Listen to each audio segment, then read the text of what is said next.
G'day gang, welcome back to the channel. I'm MP Numbers, thank you for being here.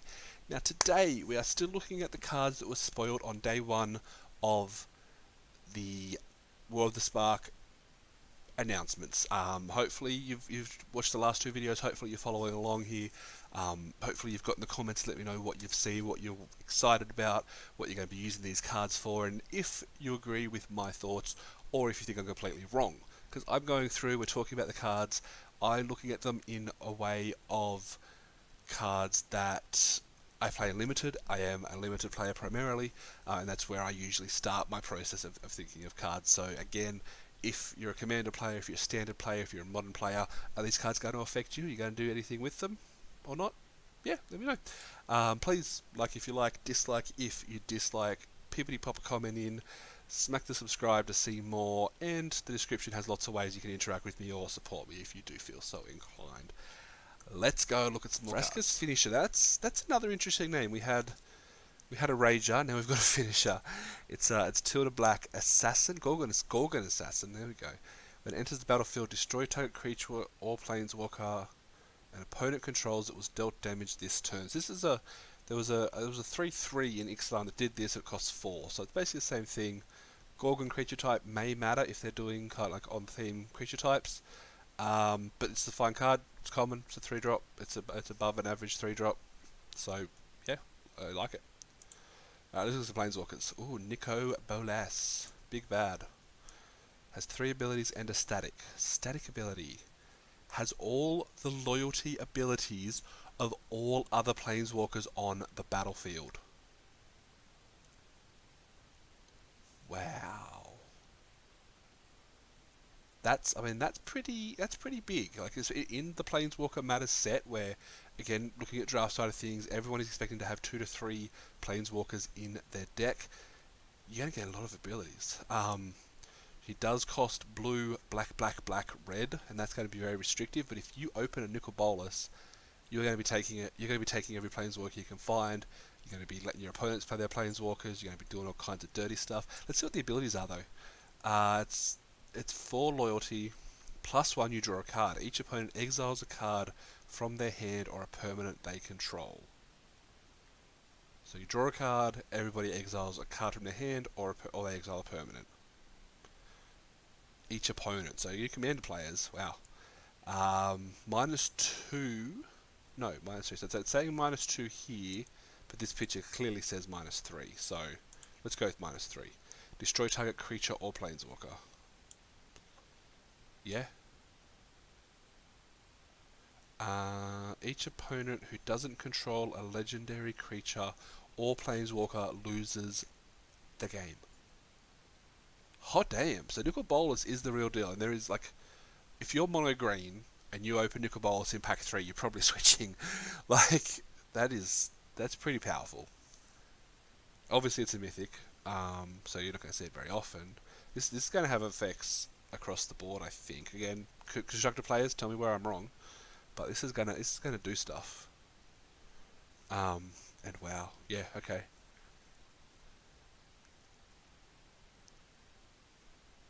Damn. Alright, let's look at the next one and see if we can find something as good. Oh look, we didn't. Tezzeret the Bridge. Now this guy is the buyer box. It says in the bottom corner there. So it's the buyer box promo. So obviously this isn't going to affect us in limited, but it's 4 blue black. Legendary Planeswalker Tezzeret. Creature and Planeswalkers spells you cast have affinity for artifacts. That's pretty neat. +2, Tezzeret the Master of the Bridge deals X damage to each opponent where X is the number of artifacts you control, you gain X life. -3 to return target artifact from your graveyard to your hand, and -8 to exile the top 10 cards of your library, put all artifact cards from among them into the battlefield. Now obviously, as with any time Tezzeret is printed, it's going to depend on how many good artifacts are in the set. Again, I'm not talking draft because it's not going to happen in limited, because it's not going to be available in limited, but for you standard players out there, you know, are you going to have enough artifacts in the set to play this? Commander players, obviously you can build artifact decks around this.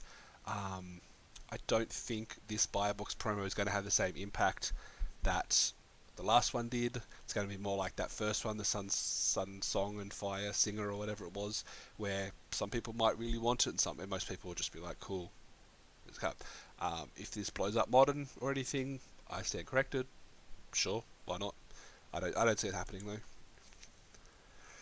Let's keep going. Let's keep going. More cards. Looking for a Nicol Bolas level card, which I'm not expecting to see. Domri, an Ark of Bolas. Sure. Creatures you control get +1/+0. Now, I will note these ones have a different symbol. Obviously, I'm assuming these are like the range of box toppers or whatever they were in the last set. The mythic run that you pay $1,000 for, just because of the different symbol and maybe a different art. +1. Add red or green creatures you cast this turn can't be countered. Sweet. It's 3 for a 3, so it's a good Planeswalker. Target creature you control fights target creature you don't control for a -2. Yeah, this card's fine. So you basically you're slamming him on turn 3. You're +1, and if you can cast a creature, it's uncounterable. Basically, every time you do that, it's uncounterable, and then you can start picking off their best things with your things, and Domri's going to see a lot of play. You're going to take it, you're going to play with it, it's going to be fun. Ral? Is this Ral? So the art, obviously I apologise for the art here guys, this isn't mine, this is Mythic Spoiler. Fantastic website, check them out. 2 blue-red for a 4 loyalty Planeswalker. The static ability is whenever you cast or copy an instant or sorcery spell, Ral deals 1 damage to target opponent or Planeswalker. +2 to scry 1. -2 when you cast your next instant or sorcery spell this turn, copy that spell. You may choose new targets for the copy. So you can +1 to put into 5. Then you can -2 cast a spell, copy that spell because you cast and copy. It deals 1 damage, deals 2 damage. Sure. I don't think it's that strong. It could be okay. Maybe there's a world where this makes Modern Storm a thing, because most of these kind of effects don't affect copies, so maybe the copies will make it. I don't know. Do we think like a Modern Storm or a Legacy Storm or a Storm-based deck could have fun here? Maybe. Soren? Soren's back. How is Soren back? Why is he not stuck in a rock? How did he get out of his rock? 2 white black. As long as it's your turn, creatures and planeswalkers you control have lifelink. Planeswalkers have lifelink. That's cool. +2 deals 1 damage to target player or planeswalker with lifelink. -X, return target creature with converted mana cost X from your graveyard to the battlefield. It is a vampire in addition to its other types. This is pretty cool. So you +2, like it doesn't protect itself, but you +2 to ping something, gain a life. So again, in Planeswalker and Planeswalker battles, it's gonna matter. -X, so you could just play it. So it's basically a 4 mana. You can bring back a 4 cost straight away. That's probably it's one of its place styles. Interesting. I'm curious about how he got out of the wall. That is a valid question, because he was stuck there pretty hard. Soren, yeah, I'll play him in limited, right? I think all these videos are just gonna be like, yeah, I'd play that. I'll play that in limited. That's fine. So we've got 5 more. Oh, Teferi. Now Teferi may play a major point again. If you've watched the trailer, there is a lot of back and forth time. Don't know if that's to do with Teferi. So it happens. Each opponent can cast spells only any time they could cast a sorcery. Cool.